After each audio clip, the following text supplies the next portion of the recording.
Welcome, my friends, to a very special edition, an audiovisual edition, if you will, of 2600 Reasons to Play. The www.superfriendsuniverse.com articles where we take a look at old school Atari games for the Atari 2600, a woebegone, long-forgotten system of yesterday that actually still has games that are still fun to play even today, even if they're a bit simple. Simple is not necessarily bad. Simple can be a lot of fun, and that's what I do when I write up these articles. So you'll notice no writing this time. I'm doing this audio-visual style. I'm going to demonstrate the game right in front of you, and I'm doing this for a couple of reasons. Firstly, I'm doing this because I feel like video games, as fun as they are to write about, video games are a visual medium. They always have been, and they always will be. So I think as much fun it is to write about them and to make jokes and put up some fun screenshots, you never get as good a feel of the game as if you're watching it. So this way you can watch me while I don't ramble on about it.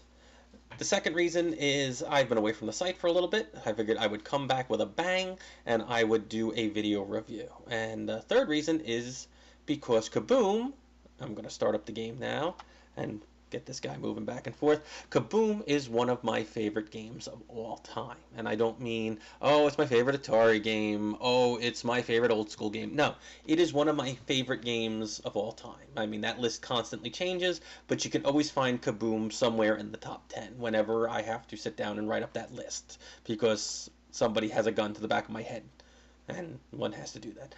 A quick caveat before I start this.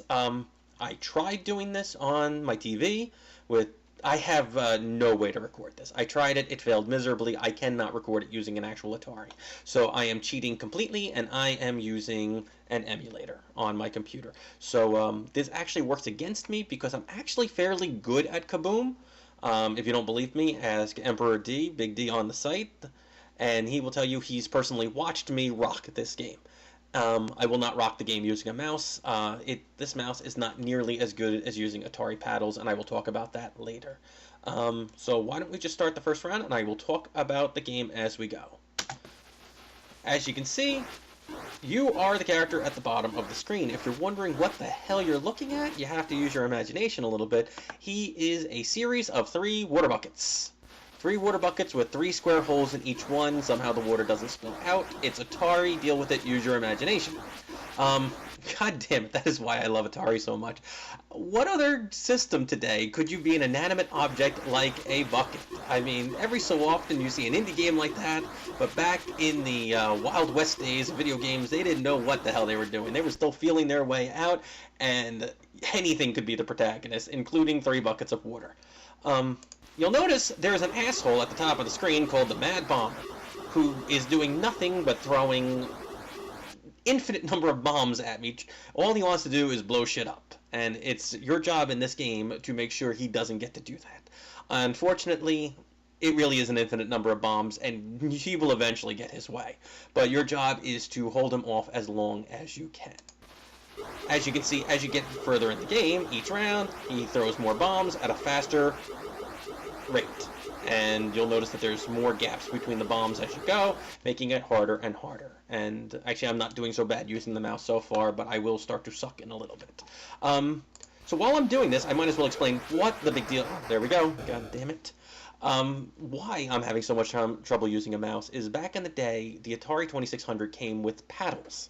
They called them the Atari paddles. They were analog joysticks that were knobs that you would spin all the way to the left and to the right, and they were almost one-to-one reaction to the screen. So every little bit you would move, the tiniest little movement you move to the left, it would move to the left almost perfectly on the screen. It was a great way to play games like this. You just don't get that kind of reaction from a mouse. There's not much of a lag to the mouse, so I can't complain about that. What really happens with the mouse is that it really gets stuck on the corner of the screens. As you can see, I'm not bouncing back as fast as I should from the sides. You'll notice that I missed a bomb. They all blew up in glorious Atari fashion. And when you lose a life, your lives are the buckets. That's why you start with 3 buckets. Every time you lose a life, you lose a bucket. And that actually makes the game a lot more exciting, because it is much harder to do this with 2 buckets than it is 1. So the game progressively gets harder and punishes you the more you lose. So let's see if I can keep up with just 2 buckets. And he is still going to be relentless. Now, don't feel too sorry for me, because if I can get to 1,000 points, I get a bucket back.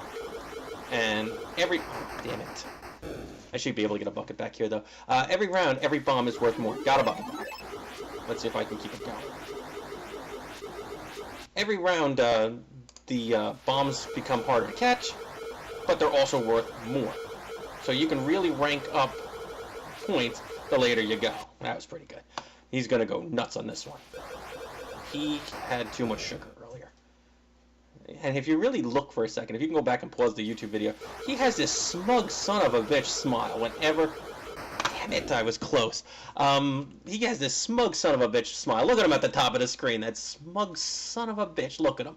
He just makes you just want to hit the reset button and play again. And that's actually one of the greatest appeals of this game, is that you just want to hit the reset button and play again. What the hardest part is when you reset the game, look how freaking slow these bombs are coming now. You just want to go back to where you were, but you have to get back there. It punishes you. As you looked at for Atari, I think the graphics are fantastic for an Atari game. Activision was always great when it came to that. Even I think the flickering of the fuse on the bombs is still some of the best flickering you see. Until you finally get to like new systems where, you know, I think they digitized fire somehow. But back in the day, the sound of the flicker and the flickering of the fire was just some of the best. The gameplay is easy, simple, hard to master, but easy to pick up and play, and it is addictive and fun. And it raises a question that I have, that I will finish while I finish, I'm going to start dying here. But, raises the question. I have a smartphone. Oh, see? Like I said, I moved my mouse and it just didn't quite respond how I wanted it to. And I'm going to just do this last bit here, and then I'll go on with my thought about my smartphone. That's right, ladies and gentlemen. The pressure's on. Can I get to that 1,000? Ah, no, I can't. So, back onto my thought, and it'll be the last round I play. I think you've got a pretty good grasp of this game so far. I have a smartphone, and I like downloading games for my smartphone. Some are good. It seems like for every good game there is, there's 1,000 bad, and you have to pick and choose. But I've noticed there seems to be a trend where they like to redo or reimagine old games. Like a super popular game at the moment is Crossy Roads. Everyone I know is playing this game where you try to cross roads, dodging cars, dodging traffic, collecting coins, and I'm looking at them like it's Frogger. It's freaking Frogger. You're dodging cars. In fact, they don't even bother trying to hide it. One of the characters that you can be is a green frog. You're not even hiding it. It's Frogger. It's Infinite Frogger. Not that there's anything wrong with that, but it's Frogger. Even Flappy Bird, excuse me. Flappy Birds feels like a, could have been an Atari game. And you see these simplistic games come out. How come no one has remade KaBoom? I mean, look at this. Why, now I got my groove on. Damn it. Spoke too soon. Where is the remake of KaBoom? How simple a game would this be? You put your finger at the bottom of the screen, you catch the stuff as it comes down. Easy peasy. Give me your money. Microtransactions out the ass. You have to pay per bomb. You have to rebuild the city that he blows up. I don't know. Doesn't matter.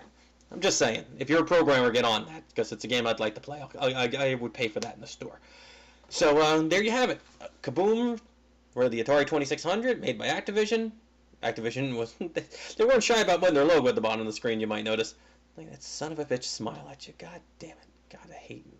Anyway, thank you for watching. I hope you enjoyed this. This is something new. Maybe if you enjoyed this, I can do more. Please send your feedback. Actually, it's YouTube. You can actually leave comments at the bottom of the thing, I suppose. But go to www.superfriendsuniverse.com. Look for the stuff with Mr. Eddie on it. I have a lot of stuff on there. We have a lot of great stuff up on there to watch. Until next time, how does that old jingle go? Have you played your Atari today?